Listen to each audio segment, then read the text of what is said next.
A'udzubillahi samil alim minasyaitonir rajim. Bismillahirrahmanirrahim. Ila hadratin Nabil Mustafa Rasulillah sallallahu alaihi wasallam wa ila kafatil anbiya'i wal mursalin wa awliya'i salihin wa ila lil jami'il muslimin wal muslimat wal mu'minin wal mu'minat wa biniyatin qabuli wa khusulil ma'mul wa biniyatin shifa'i min kulli amrad wa biniyatin qada'il hawaijid dunya wal akhirah wa biniyatin fawzil bi husnil khatimah. Assalamualaikum warahmatullahi wabarakatuh. Bismillahirrahmanirrahim. Alhamdulillahilladzi hadana lihadza wa ma kunna lahul mukrimin. Asyhadu an la ilaha illallah wahdahu la syarikalah wa asyhadu anna sayyidina Muhammadan abduhu wa rasuluh. Amma ba'du. Bertemu sekali lagi kita di dalam pertemuan pada kali ini insya-Allah. Jadi sebelum memulakan perkongsian, marilah sama-sama kita membaca suratul Kahfi, mengambil keberkatan untuk memelihara kita daripada segala mara bahaya. Mudah-mudahan dengan bacaan kita Allah Subhanahu wa taala akan memelihara kita daripada segala mara bahaya yang tidak diingini. A'udzu billahi minasyaitonir rajim. Bismillahirrahmanirrahim. Alhamdulillahilladzi anzala ala abdihil kitaba wa lam yaj'al lahu 'iwaja qayyiman liyunzira ba'san shadidan min ladunhu wa yubashshiral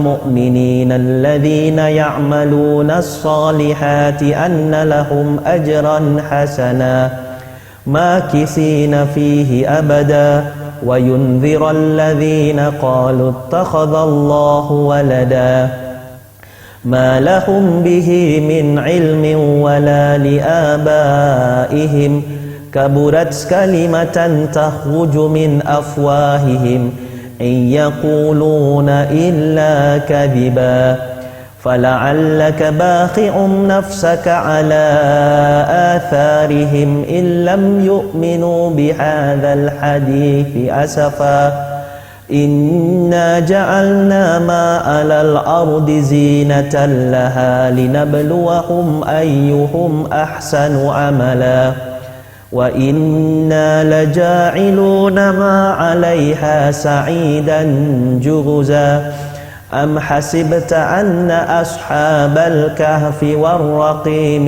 كانوا من آياتنا عجبا إذ أوى الفتية إلى الكهف فقالوا ربنا آتنا من لدنك رحمة وهيئ لنا من أمرنا رشدا صدق الله العظيم.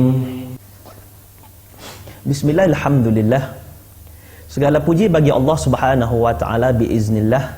Dengan izin Allah Subhanahu wa taala kita dapat berjumpa pada kali ini yang insya-Allah tajuk pada hari ini akan membicarakan tentang tokoh, salah seorang daripada tokoh nabi dan juga rasul yang wajib kita ketahui. Nabi dan juga Rasul yang wajib kita ketahui pada hari ini insya-Allah yang akan kita bincangkan adalah berkenaan dengan Nabi Idris alaihi salatu wassalam. Sebagaimana kita maklum apabila kita membaca sirah nabi-nabi terdahulu ataupun kita mendengar lagu-lagu berkenaan nabi-nabi terdahulu, kita akan mendengar berkenaan dengan kalimat Nabi Idris ini pada kedudukan yang kedua. Sebagai contoh, Adam, Idris, Nuhud, Saleh. Jadi kita lihat Adam, Idris. Idris ini jatuhnya pada kedudukan yang kedua. Tapi Nabi Idris ini bukanlah Nabi yang kedua setelah Nabi Adam alaihi salatu wassalam. Cuma daripada urutan kedudukan Nabi-Nabi dan Rasul yang wajib kita ketahui, maka Nabi Idris ini alaihi salatu wassalam ini menduduki pada kedudukan yang kedua berbanding dengan Nabi-Nabi yang lain. Dia ada Nabi Sid dan juga Anusi dan sebagainya yang merupakan di kalangan Nabi ya, ataupun Rasul yang bukan sesuatu yang wajib kita ketahui sebagaimana 25 Nabi yang wajib kita ketahui. Kita juga mengetahui tentang sejarah-sejarah Nabi di mana ada 124,000 Nabi-Nabi. Sedangkan Rasul itu ulama menyebut ada 313 orang. Tapi tidak semuanya yang kita ketahui nama-nama mereka, tapi mereka ada dan mereka wujud. Kemudian ada nabi yang kita wajib ketahui, di kalangannya adalah 25 nabi dan juga rasul yang memegang peranan sebagai nabi dan juga rasul. Sedangkan nabi ini tidak semestinya rasul, sedangkan rasul itu sudah pasti menjawat jawatan sebagai nabi sekaligus diangkat menjadi rasul. Baik. Berkenaan dengan Nabi Idris alaihissalatu wassalam, sebenarnya tidak banyak kisah-kisah ataupun nukilan-nukilan yang membincangkan ataupun membicarakan berkenaan dengan Nabi Idris alaihissalatu wassalam, kerana dia hidup pada zaman yang pada zaman teknologi masih belum wujud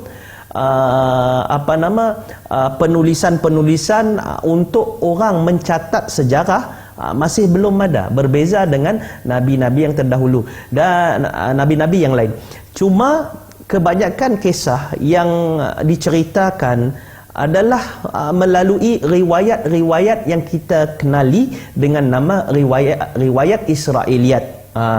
Riwayat Israiliyat ini adalah periwayatan yang diambil daripada kisah-kisah di kalangan Bani Israel, Israel yang tidak semuanya adalah otentik ataupun tidak semuanya adalah betul, tetapi tidak semuanya adalah tidak betul. Maka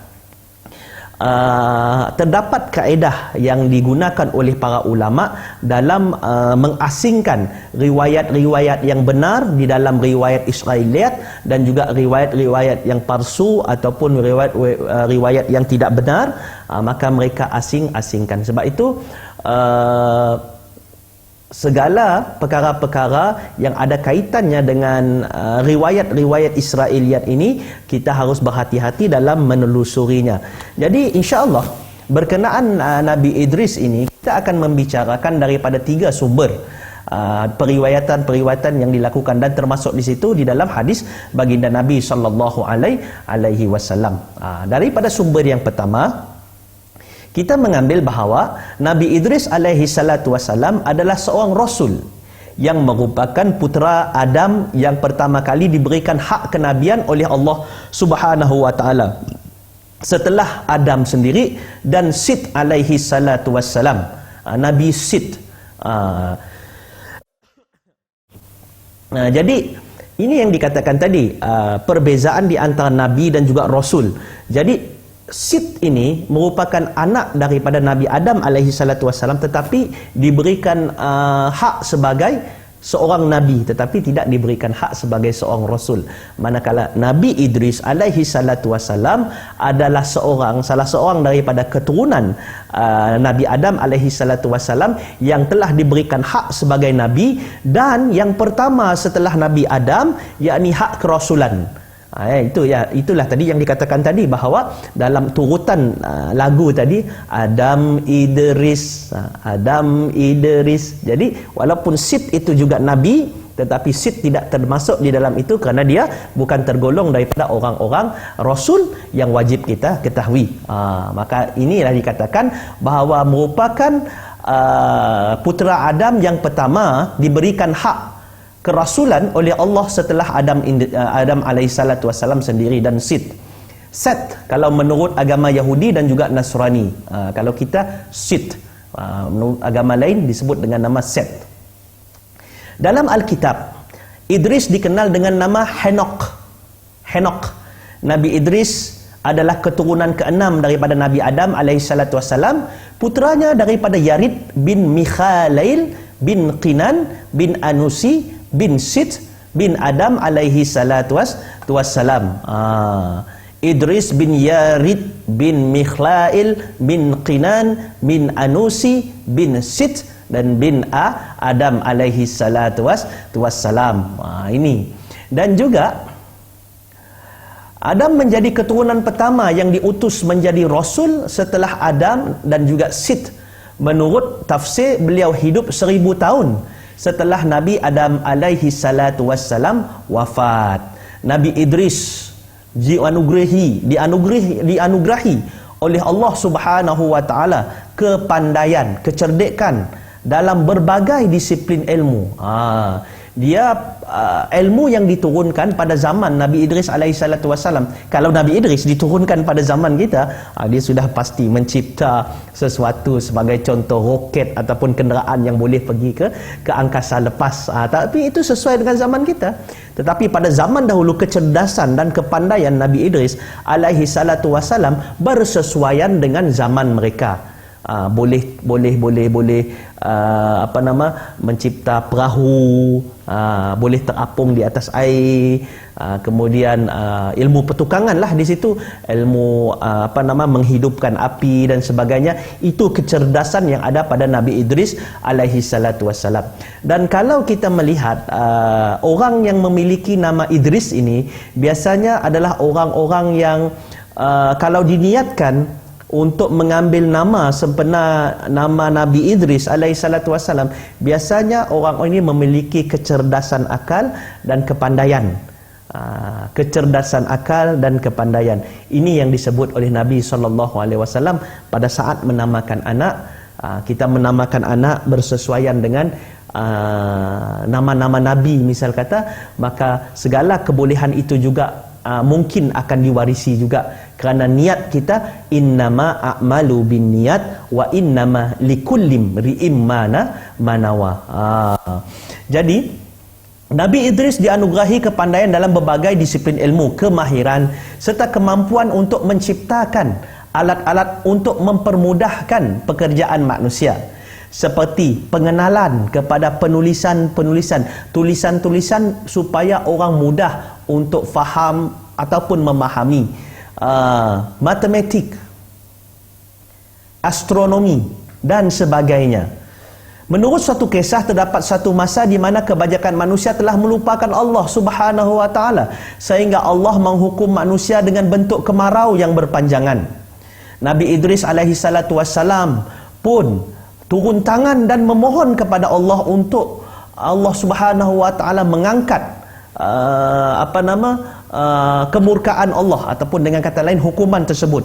Maka Allah Subhanahu wa taala mengabulkan permohonan itu dan berakhirlah musim kemarau dengan ditandainya dengan penurunan hujan oleh Allah Subhanahu wa taala berkat daripada kesolehan dan juga permintaan daripada Nabi Idris alaihi salatu wassalam. Nabi Idris alaihi salatu wassalam bermukim di Mesir, di mana dia berdakwah untuk menegakkan agama Allah. Nabi Idris alaihi salatu wassalam memperkenalkan Allah Subhanahu wa taala kepada rakyat-rakyat yang ada di Mesir untuk menyembah dan beribadah kepada Allah serta memberi beberapa pedoman hidup kepada pengikutnya supaya selamat daripada kesusahan di dunia dan juga kesusahan di akhirat kelak. Menurut sebuah buku yang bertajuk The Prophet of God Enoch, Nabi Allah Idris adalah sebutan ataupun nama Arab bagi Enoch, nenek moyang kepada Nabi Nuh alaihi salatu wassalam. Beliau dinyatakan di dalam Al-Quran sebagai manusia pilihan Allah hingga mengangkatnya ke langit. Ibnu Hatim di dalam tafsirnya meriwayatkan bahawa Nabi Idris alaihi salatu wassalam wafat, meninggal pada saat beliau berada di langit keempat dan ditemani oleh seorang malaikat. Beliau hidup sampai usianya 82 tahun. Ada kisah berkenaan Nabi Idris alaihi salatu wassalam ini. Nabi Idris ini mempunyai seorang sahabatnya yang dekat, yakni malaikat Israel. Ini sahabat kepada Nabi Idris alaihi salatu wassalam. Nabi Idris alaihi salatu wassalam yang sebenarnya adalah Akhnok, sebab beliau dinamakan Idris kerana beliau banyak membaca, mempelajari, tadarrus kitab Allah Subhanahu wa taala, yakni segala wahyu-wahyu ataupun suhuf-suhuf yang diturunkan oleh Allah kepada Nabi Idris ataupun kecerdasan akal yang diwahyukan oleh Allah Subhanahu wa taala kepada Idris, maka beliau banyak menulis dan mentelaah, mentelaah dan juga menulis, dan segalanya disampaikan kepada pengikut-pengikutnya supaya mereka dekat dan beribadah kepada Allah Subhanahu wa taala.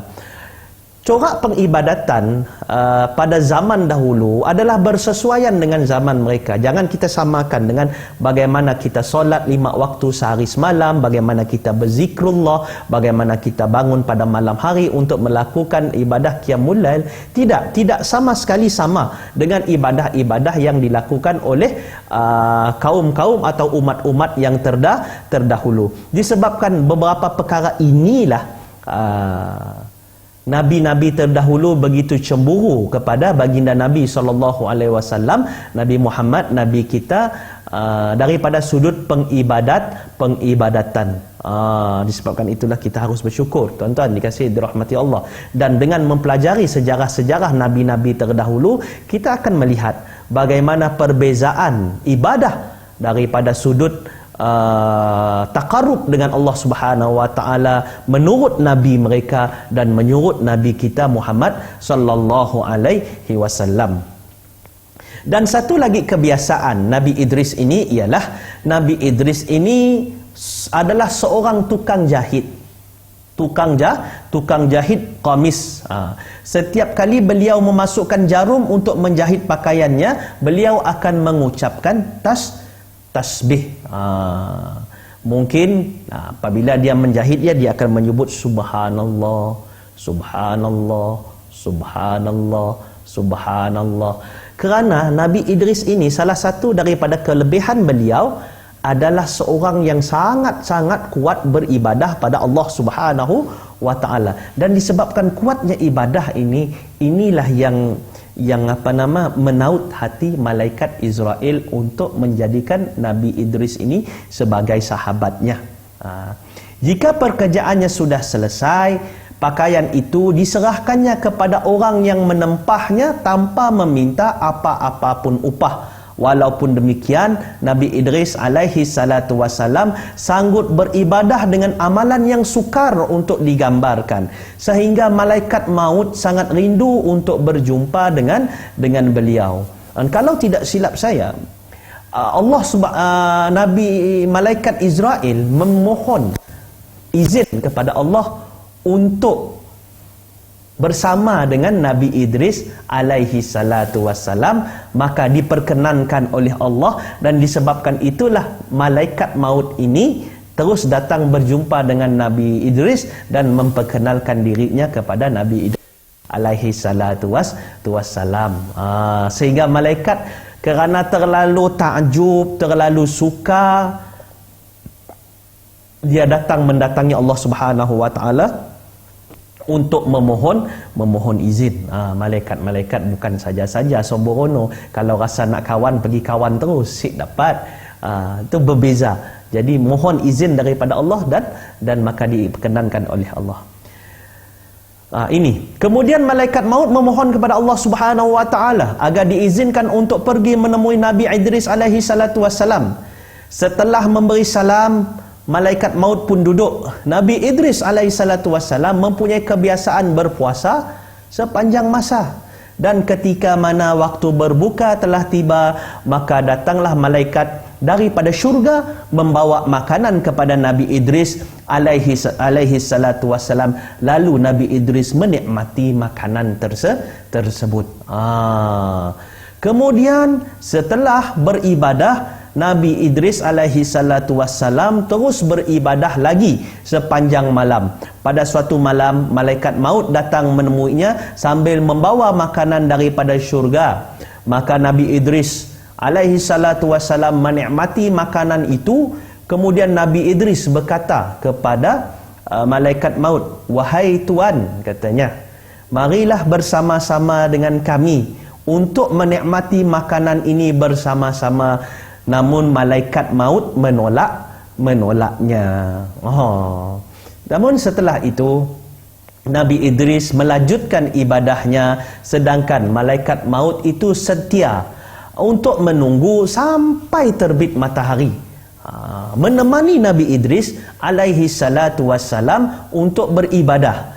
Maka Nabi Idris merasa hairan melihat sikap malaikat tersebut. Kemudian dia berkata, "Wahai Tuhan, mahukah Tuhan bersia-sia bersama saya untuk melihat keindahan alam persekitaran?"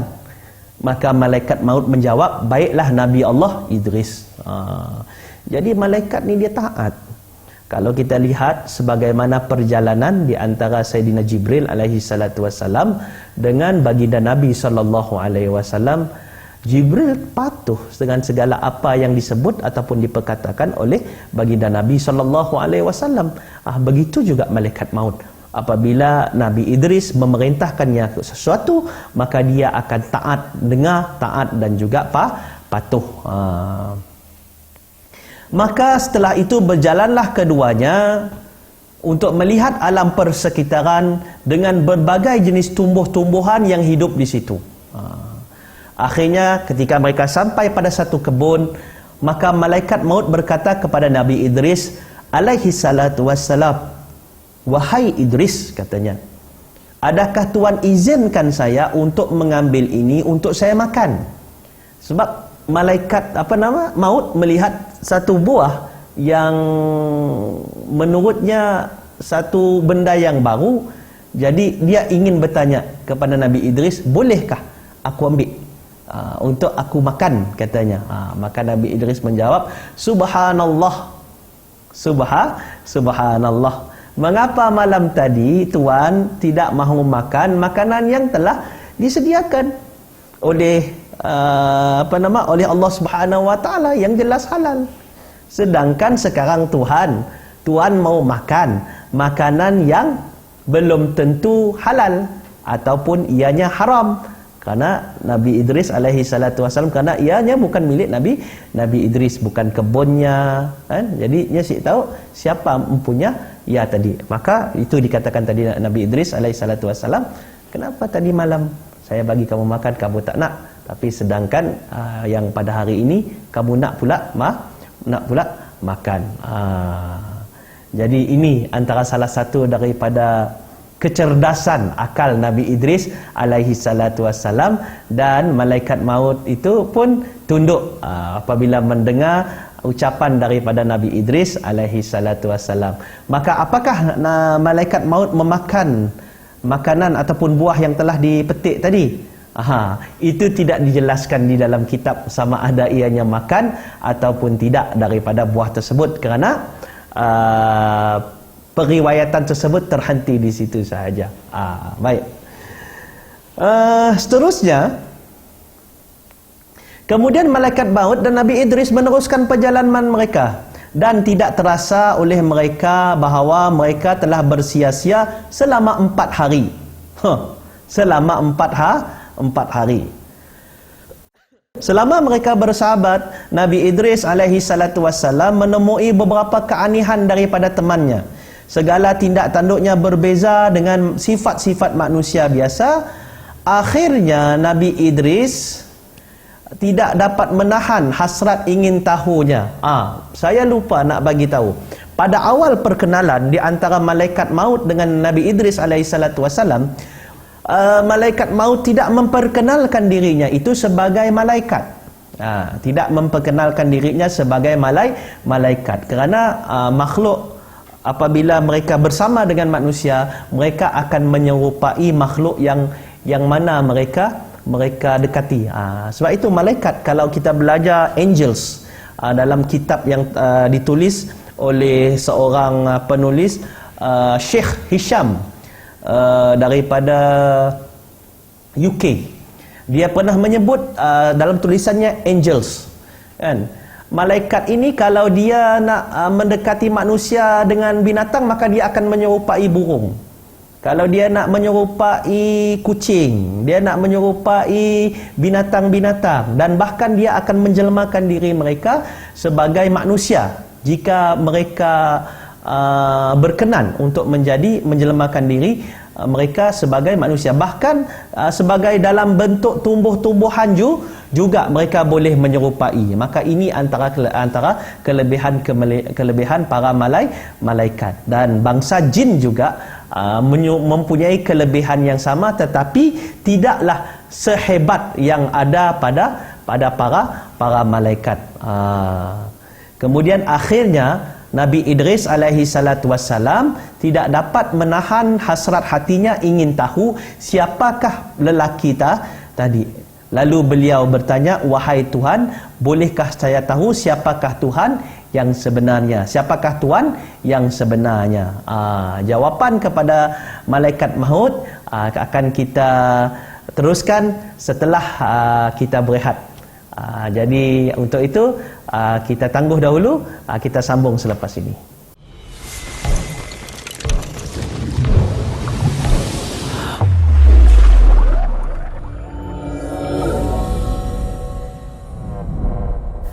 Alhamdulillah, kita berjumpa lagi. InsyaAllah kita sambung lagi tentang soalan yang telah diberikan oleh Nabi Idris alaihi salatu wassalam kepada malaikat maut. Lalu bertanya oleh Sayyidina Idris alaihi salatu wassalam, Nabi Idris bertanya kepada malaikat setelah mereka berjalan selama 4 hari. Kemudian lalu ditanya, "Wahai Tuan, bolehkah saya tahu siapakah Tuan sebenarnya?" Maka berkatalah malaikat maut, "Saya adalah malaikat maut." Kemudian terkejut Nabi Idris alaihi salatu wassalam, kerana menurut beliau laki ini tidaklah sebagaimana yang seorang pencabut nyawa, rupa sebagai seorang pencabut nyawa. Tetapi apabila dijelaskan bahawa beliau adalah malaikat maut, maka Nabi Idris bertanya lagi, "Tuhankah yang bertugas mencabut semua nyawa makhluk?" Maka berkata malaikat maut, "Benar, wahai Idris. Sedangkan Tuan bersama saya selama 4 hari. Tuan juga telah mencabut nyawa-nyawa makhluk." Maka ini ditanya oleh Nabi Idris alaihi salatu wassalam. Selama 4 hari malaikat maut bersama-sama dengan beliau. Apakah beliau malaikat maut itu telah menjalankan tugasnya? Maka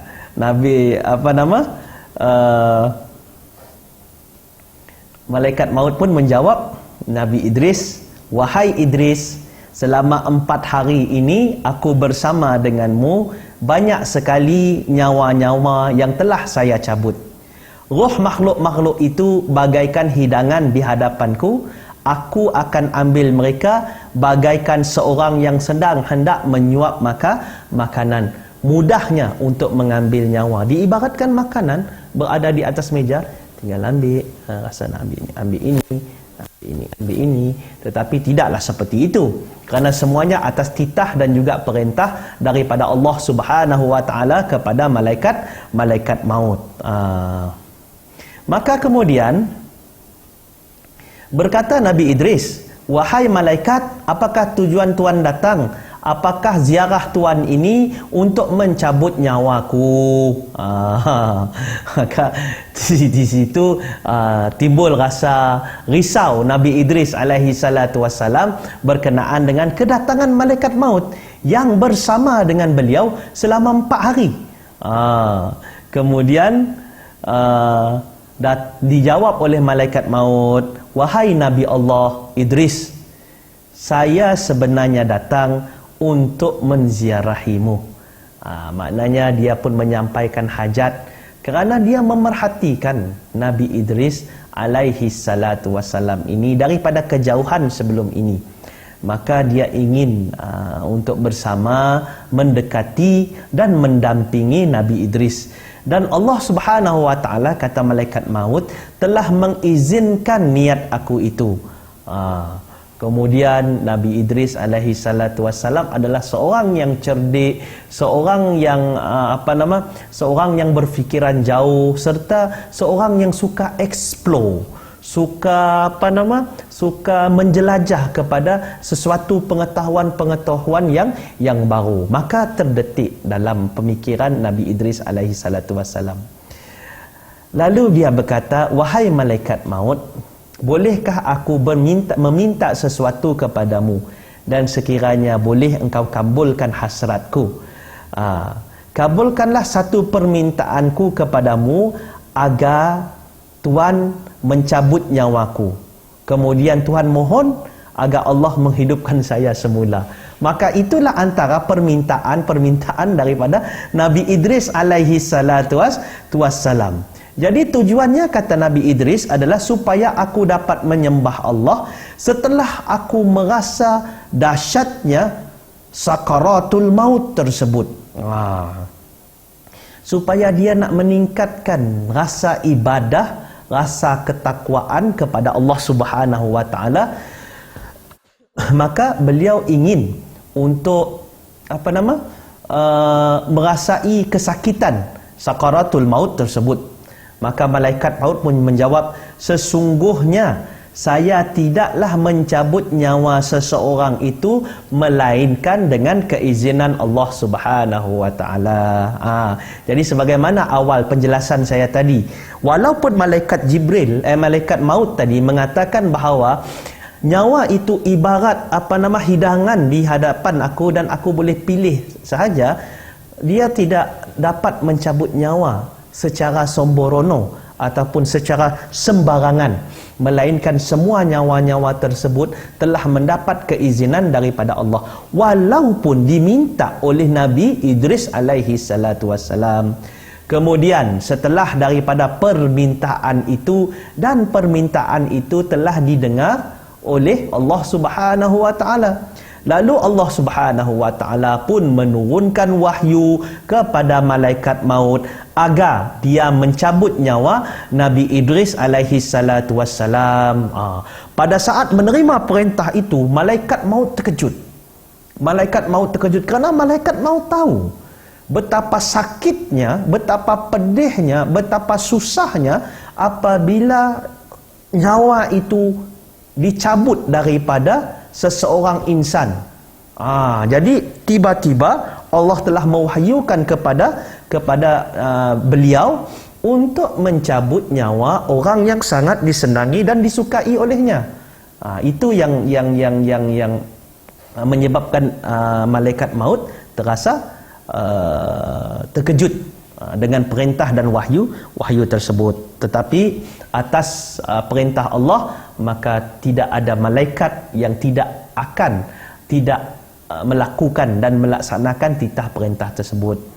Kemudian maka dicabutlah nyawa Nabi Idris alaihi salatu wassalam pada saat itu juga. Pada saat itu juga setelah menerima perintah daripada Allah, maka Nabi Idris pun merasakan bagaimana pedih dan juga sakitnya sakaratul maut. Di waktu malaikat maut melihat kematian Nabi Idris alaihi salatu wassalam, maka menangislah beliau. Menangis malaikat maut melihat orang yang sangat dicintai dan dikasihinya mati dengan perasaan hibah dan sedih. Dia memohon kepada Allah Subhanahu wa taala sebagaimana permohonan yang telah diminta oleh Nabi Idris alaihi salatu wassalam tadi kepadanya, setelah mencabut nyawaku, maka mohonlah kepada Allah agar aku dihidupkan semula. Maka Nabi malaikat maut pun memohon kepada Allah Subhanahu wa taala untuk menghidupkan kembali sahabatnya itu tadi. Maka Allah Subhanahu wa taala pun menyampaikan wahyu, menurunkan wahyu kepada kepada malaikat untuk menghidupkan semula Nabi Idris alaihi salatu wassalam. Maka Allah pun mengabulkan permohonan malaikat maut itu dan Nabi Idris pun dihidupkan semula oleh Allah Subhanahu wa taala. Kemudian pada saat setelah malaikat maut menerima wahyu tersebut, maka Allah Subhanahu wa taala, malaikat maut mengembalikan roh ke jasadnya Nabi Idris alaihi salatu wassalam, dan mengambil beberapa waktu Nabi Idris pun bangkit dalam keadaan yang sangat lemas. Dalam keadaan yang sangat lemah, badannya tidak berdaya. Kenapa? Baru melalui proses kematian dan juga proses dihidupkan semula. Jadi dia merasa sangat lemas dan sangat susah. Kemudian malaikat maut pun mendekati Nabi Idris alaihi salatu wassalam kerana badan Nabi Idris bergegar, menggeletar. Mungkin kerana kesakitan sakaratul maut tadi masih belum lagi hilang.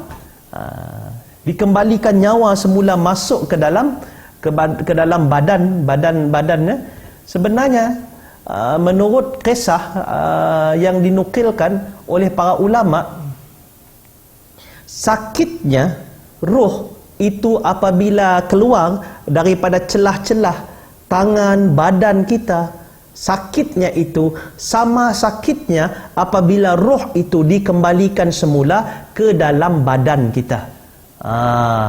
Jadi setelah itu didekati oleh malaikat maut Nabi Idris alaihi salatu wassalam dan memeluk Nabi Idris. Dia pun peluk Nabi Idris agar hilang gementar ataupun agar hilang rasa tidak nyaman ataupun selesa, untuk memberikan keselesaan kepada Nabi Idris alaihi salatu wassalam setelah rohnya masuk semula ke dalam badan. Dan tenanglah Nabi Idris alaihi salatu wassalam, lalu berbisiklah malaikat Israel kepada Nabi Idris alaihi salatu wassalam, "Wahai saudaraku, bagaimanakah Tuan merasakan kesakitan ataupun sakaratul maut itu tadi?" Jadi inilah yang dikatakan oleh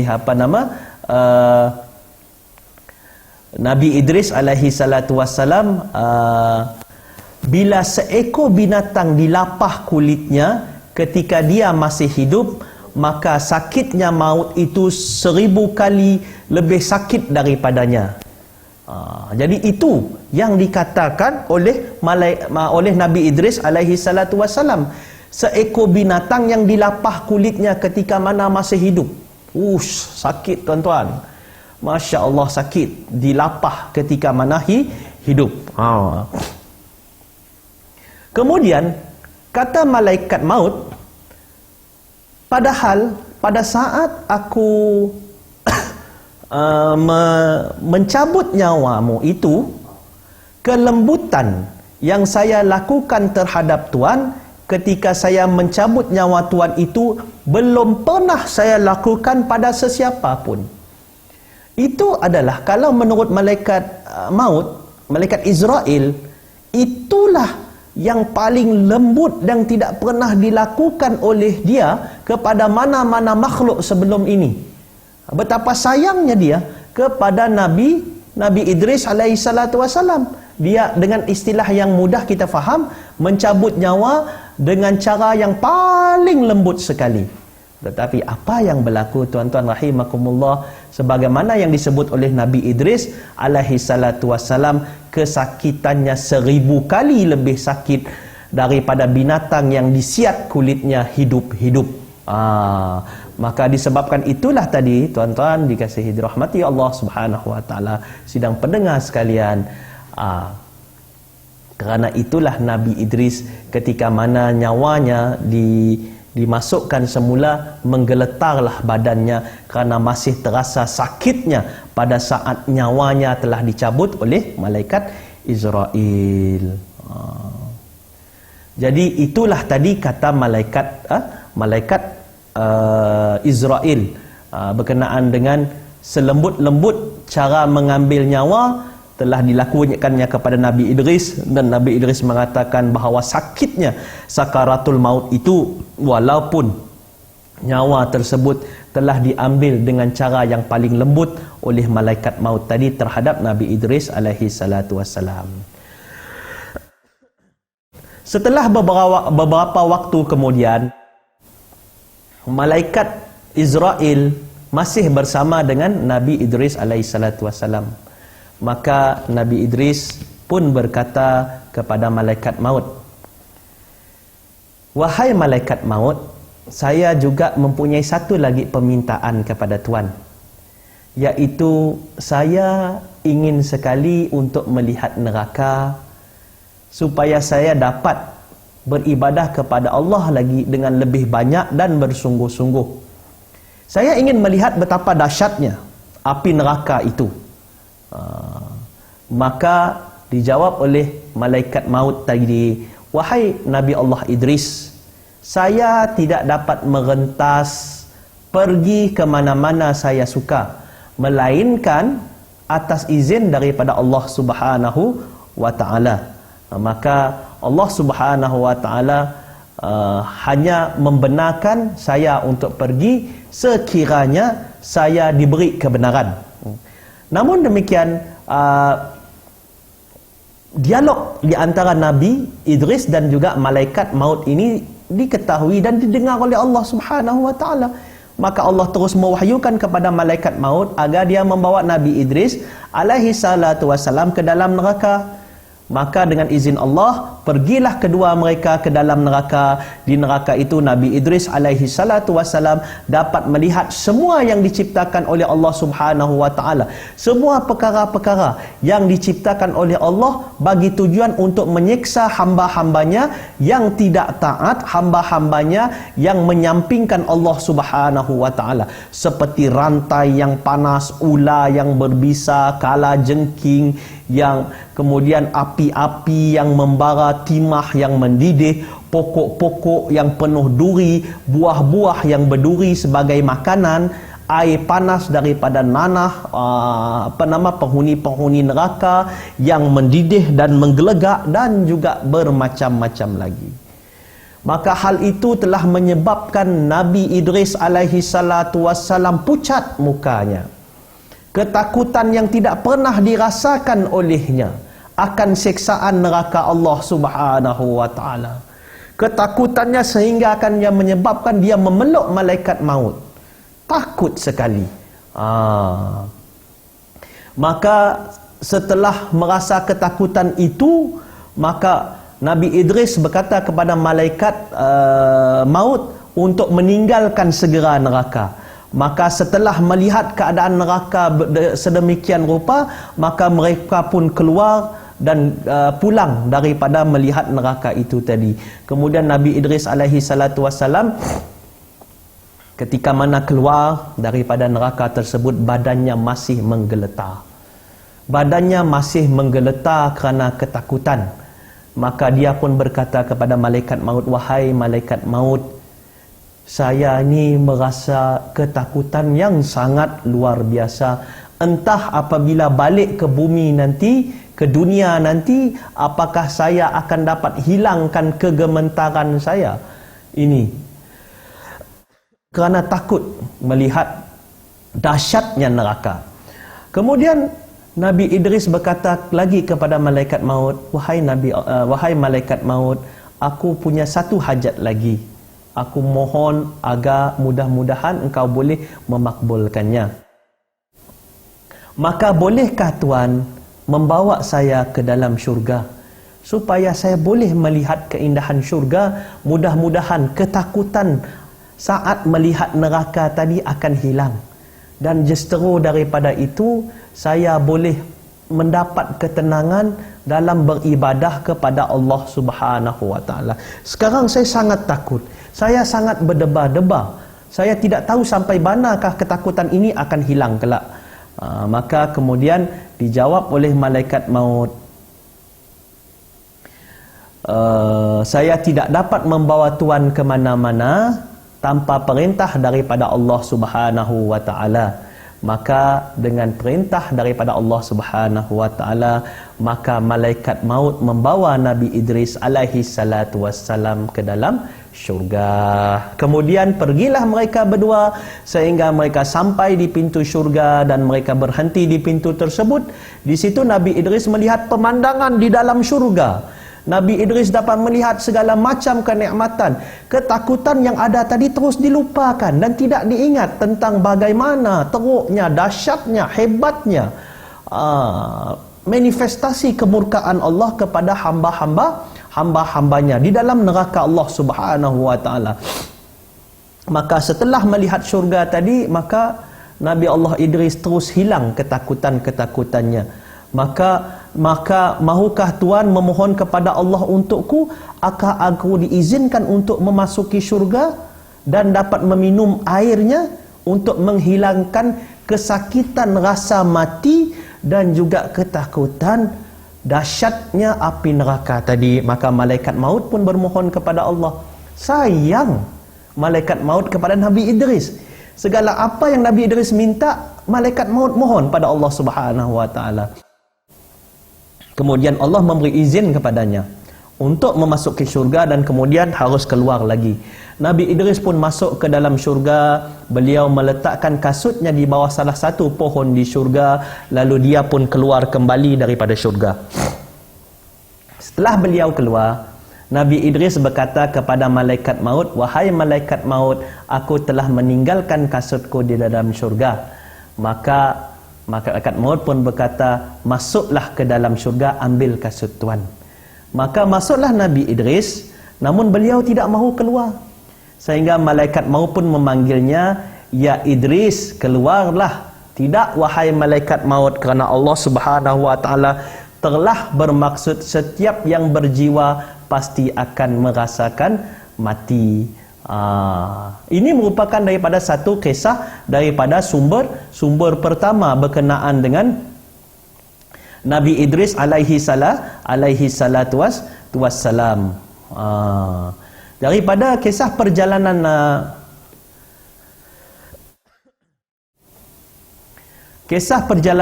Nabi Idris alaihi salatu wassalam terdapat pada kisah daripada sumber kedua.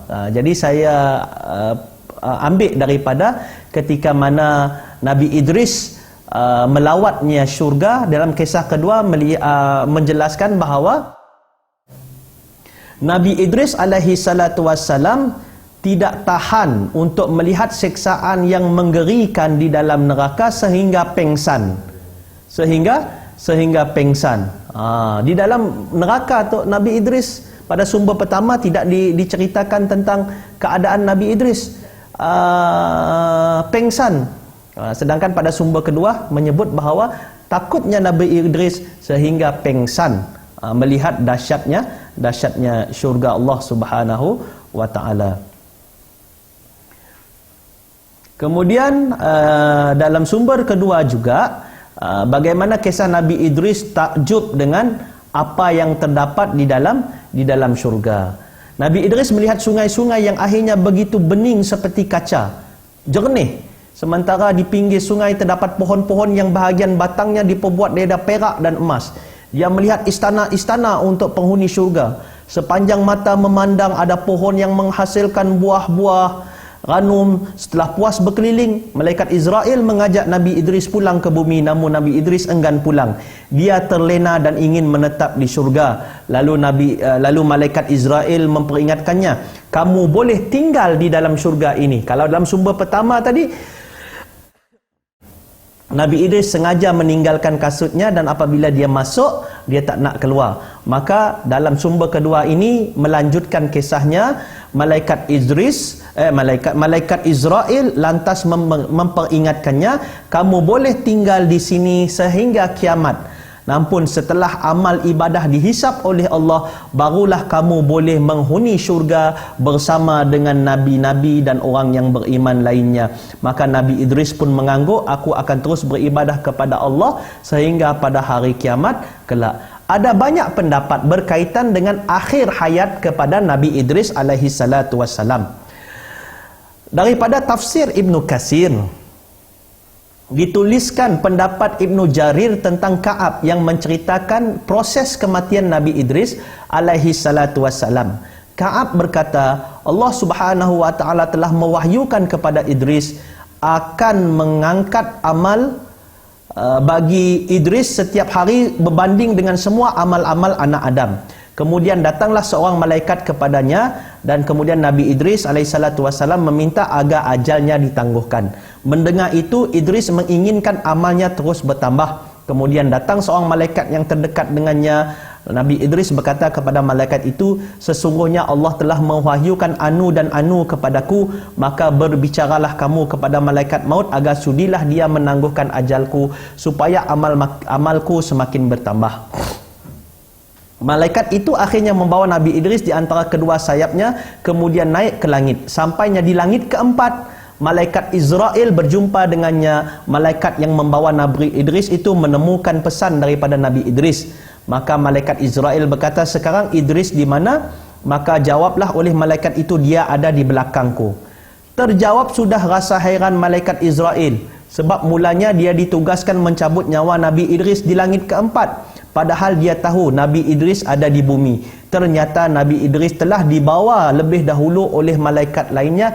Pada akhirnya Nabi Idris alaihi salatu wassalam dicabut nyawanya di langit yang keempat.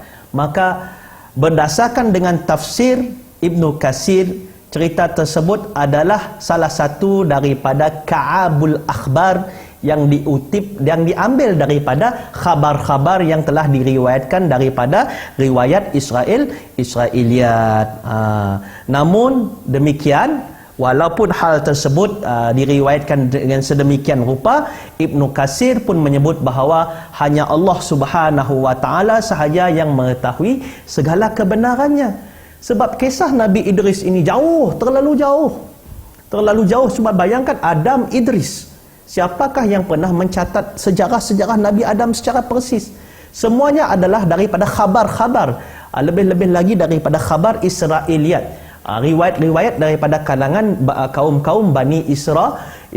Karena tiada siapa yang boleh menentukan secara persis tentang sejarah Nabi-Nabi terdahulu, melainkan yang diambil daripada sumber-sumber yang berlatar belakangkan, sama ada daripada riwayat-riwayat yang kecil ataupun sedikit daripada baginda Nabi sallallahu alaihi wasallam, ataupun daripada riwayat-riwayat yang terdahulu.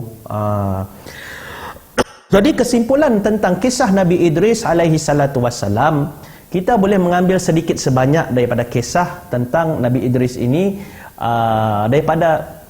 daripada sejarah dakwahnya Nabi Idris banyak berdakwah menggunakan segala kebolehan-kebolehan yang Allah Subhanahu wa taala kurniakan kepadanya sebagai seorang juru tulis, ahli astronomi, kemudian tukang jahit, kemudian perkara-perkara langit yang terjadi kepada Nabi Idris itu mungkinlah sukar untuk kita ambil sebagai panduan kehidupan kita, sebagai contoh berkawan dengan malaikat Israel, perjalanannya ke syurga dan neraka, hidup yang dilalui olehnya. Maka itu merupakan antara kelebihan-kelebihan yang dikurniakan oleh Allah Subhanahu wa taala kepada Nabi Idris alaihi salatu wassalam. Jadi Nabi Idris adalah nabi yang terkenal dengan kecerdasan akal dalam ilmu, orang pertama yang membuat baju dan menjahit pakaian. Mukjizat lain yang diberikan oleh Allah kepada Nabi Idris ialah boleh berjalan ke syurga dan juga neraka. Dan begitu terpesonanya Nabi Idris alaihissalatu wassalam melihat syurga, dan begitu takutnya beliau melihat neraka sehingga sehingga pengsan.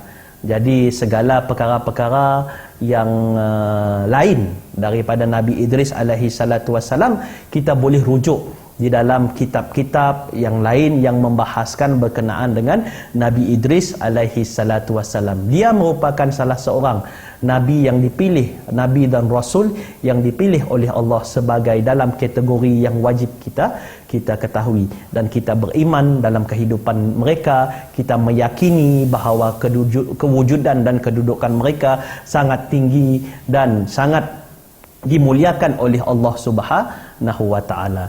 Jadi tuan-tuan sidang pendengar yang dikasihi dirahmati Allah Subhanahu wa taala, sampai di sini sahaja dahulu sedikit sebanyak berkenaan dengan pengenalan kita dengan Nabi Idris alaihi salatu wassalam.